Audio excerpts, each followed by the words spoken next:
And yung potential future nitong story na to, yes, magle-level up ka talaga guys. Magle-level up ka talaga kasi deserve mo talaga itong tagumpay na to.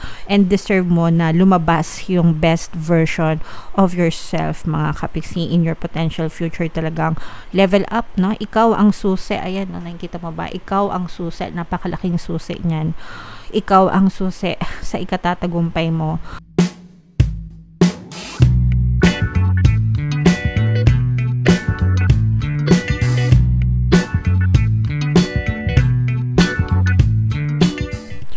Hello guys, hello Aries, welcome back to Pinay Pixie Tarot. Ang pamagat ng episode natin for tonight is Story Mo Ba To? Ito ay isang timeless reading para sa Aries, Sun, Moon, Rising, Sign, and Venus. Sa reading na to guys, titingnan natin where you are right now, mga potential and challenges nyo, what you need to focus on, your past, present, and future energy guys, mga suggested approach, and yung potential future ng inyong story. So, i-shuffle ko to guys. Hanapin ko yung energy ng Aries. So, Aries guys, kayo ay na-represent ng Father of Wands sa ating spread. Combination ng positive and negative energy guys. General reading lang. Pwede mag-resonate, pwedeng hindi. Kung ano na lang guys yung message na naka-resonate kayo, take that message, okay? So, where you are right now, mga kapiksi, nandun kayo sa discovery phase, guys. Kung parang discovery phase, kung anong, kumbaga parang dinidiscover nyo kung ano talaga yung gusto nyong gawin sa buhay nyo. Ini-eliminate. You're trying to eliminate things. Ibig sabihin, inaalis nyo sa buhay nyo yung mga bagay na nagpapahirap sa inyo, and then you're trying to learn new things na sa tingin nyo naman ay makakatulong sa inyo. So parang elimination process, okay? Parang nandun din kayo sa stage na nagkakaedad na siguro or nagmamature na kayo, and pwedeng along the way dun sa mga experience nyo, nalalaman nyo na kung what works best for you and what does not work for you. And pagdating din sa mga tao guys, no, parang feeling ko ini-eliminate nyo na rin yung mga taong toxic, yung mga taong pabibo, yung mga taong for the good lang kapag may nahihita sila sa inyo, pero pagka wala, parang wala din kayo sa kanila. So parang ini-eliminate nyo na lahat ng negativities, toxicities, and parang ini-embrace nyo yung mga magagandang pagbabago or changes sa buhay nyo. So nandun kayo sa stage na elimination process, kumbaga. Okay? And yung potential or challenges, this is more on potential guys, kasi you're focusing on peace, kapayapaan. Mas gusto mo ng peace of mind, mas gusto mo ng mapayapa yung iniisip mo, mapayapa yung experiences mo, ganyan. Mas siguro, syempre guys, diba, pag habang tumatanda tayo, mas gusto na natin yung ganon kesa sa mga material na bagay, or there's nothing wrong guys with pursuing material possessions, pero sa iba nagiging burdensome kasi siya, and kayo parang mas gusto nyo na lang ng peace of mind, ganyan, okay? What you need to focus on is progress, no? Progress will always deliver success, mga kapiksi. Progression, not perfection. Yan talagang gustong-gusto kaya ang kataga na yan. Progression, not perfection. Nothing is perfect. Nobody is perfect, diba? Pero as long as you give your best each day, kumikilos ka, you do your best, diba? It will definitely deliver results in the future, mga kapiksi. So, hindi mo pagsisisihan yung isang araw kapag ka in-spend mo siya sa kapaki-pakinabang na paraan. So, mag-focus ka sa progress, guys. Kasi kapag kumilos ka o umaksyon ka, talagang makakakita at makakita ka ng success in the future, okay? So, ito guys, i-mind mo na yan sa comment section. Mind progress, mind success, mind tagumpay, okay? In your recent past, mga kapiksi, masyado kayong naging mapagbigay, masyado kayong naging matulungin, masyado kayong naging compassionate, and there's nothing wrong with that. Para sa akin, okay lang na maging mabait, no? maging compassionate, pero naging selfless din kayo, and that's fine, okay lang yan mga kapiksi. Pero parang naisantabi nyo yung sarili nyo dahil probably sa mga obligations nyo, inuna nyo yung ibang tao, inuna nyo yung family nyo, and again, there's nothing wrong with that, guys. Pero parang this time around, this is the best time for you to focus on yourself naman, mga kapiksi, kasi it's never too late para ma-achieve nyo yung mga bagay na gusto nyo sa buhay, okay? And your greatest strength, you're totally happy, you're totally fine, and punong-puno talaga kayo ng emosyon, mga kapiksi. You have a very loving spirit, no? Talagang mapagbigay kayo, guys, and that's one of your greatest strength. For some of you, parang you're doing things, ginagawa nyo yung mga bagay kasi hindi lang siya para sa sarili nyo, kundi para din sa mga mahal nyo sa buhay. And parang mas makabuluhan siya, no? Para sa inyo, mas makabuluhan if yung ambition nyo or if yung mga goals and desires nyo is makakatulong din sa ibang tao. So, ipagpatuloy nyo yan, mga kapiksi. And in the near future, guys, other people will help you. Tutulungan ka ng ibang mga tao. Susuportahan ka nila. The way you supported them, no? Kumbaga, let's say for example, in the past, sabi ko nga, no, naging very compassionate kayo, tinulungan nyo yung mga pamilya nyo. This time around, sa inyong future or possible, near future, sila naman ang magbabalik ng tulong na kailangan mo. Okay? So, hindi ka nag-iisa, mga kapiksi, hindi kayo nag-iisa. Tutulungan kayo ng mga tao na tinulungan nyo rin sa inyong recent past, mga kapiksi. And suggested approach, guys, is maging open kayo sa mga possibilities, maging open kayo sa mga opportunities, no? Maging open-minded, kumbaga. There are a lot of opportunities out there, nasa paligid nyo lang, probably hindi nyo napapansin or hindi nyo nakikita, pero right now, parang sinasabihan kayo na try and try until you succeed, diba? Parang sabi ko nga, diba, nasa elimination process kayo. Hanapin nyo which one works for you. Bago ako mapunta sa channel natin dito sa YouTube, guys, I've been through a lot, no? As in, pagdating sa corporate life, ang dami kong napasukan, and then ang dami ko ring mga tinry na mga sidelines or side hustles. Marami akong inattempt, no? Kasi marami akong gustong gawin. Mahilig ako mag-try. Nag-aral pa ako, guys, gumawa ng sabon, as in. So, lahat na, okay, ang importante is nasusubukan, di ba? And then, you will find what's best for you.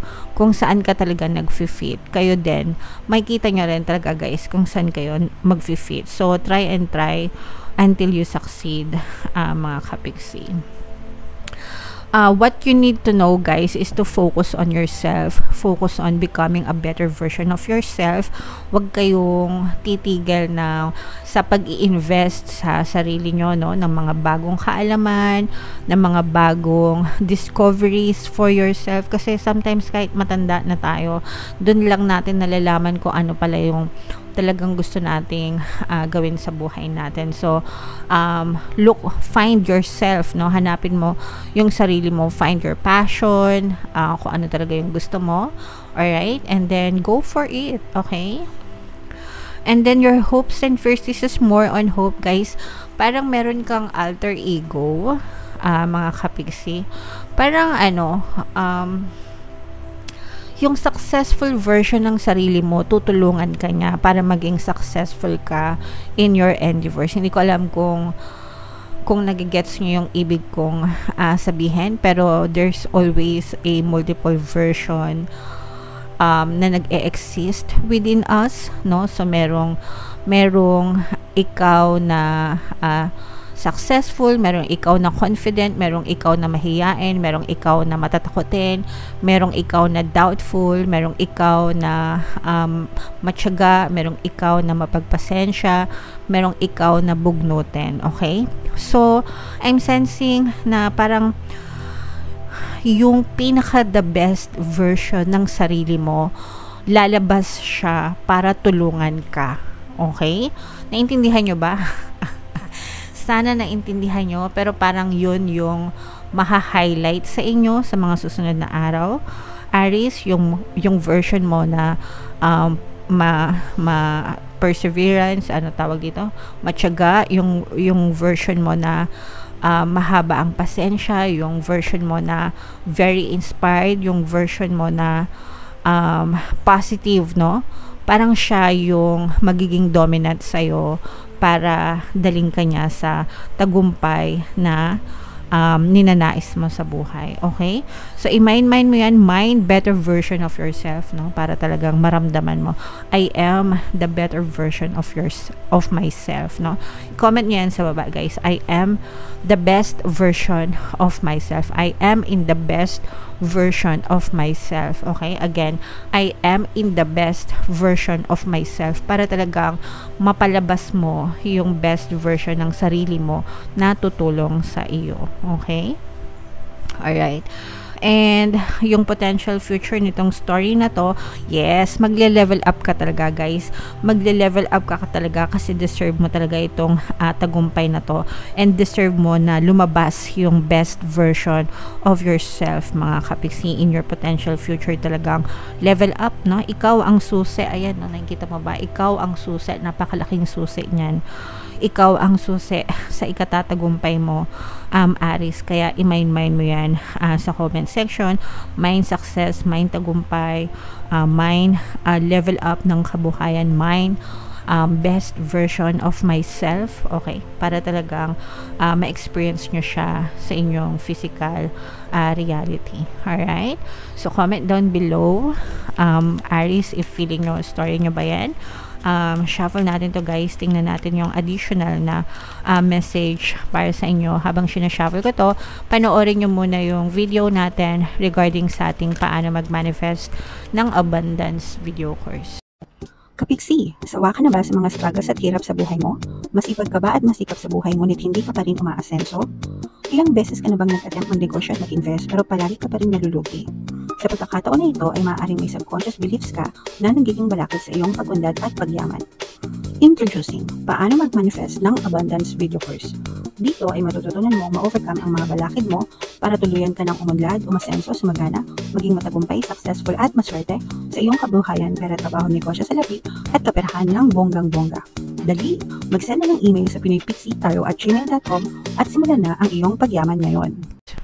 Alright, so sa lahat ng gusto mag-avail ng course, guys, mid-year sale tayo, 20% discount sa lahat na mag-avail ng course. Sobrang laki ng discount, guys. I-avail nyo na habang malaki yung discount. Sobrang ganda ng course na yan, mga kapiksi.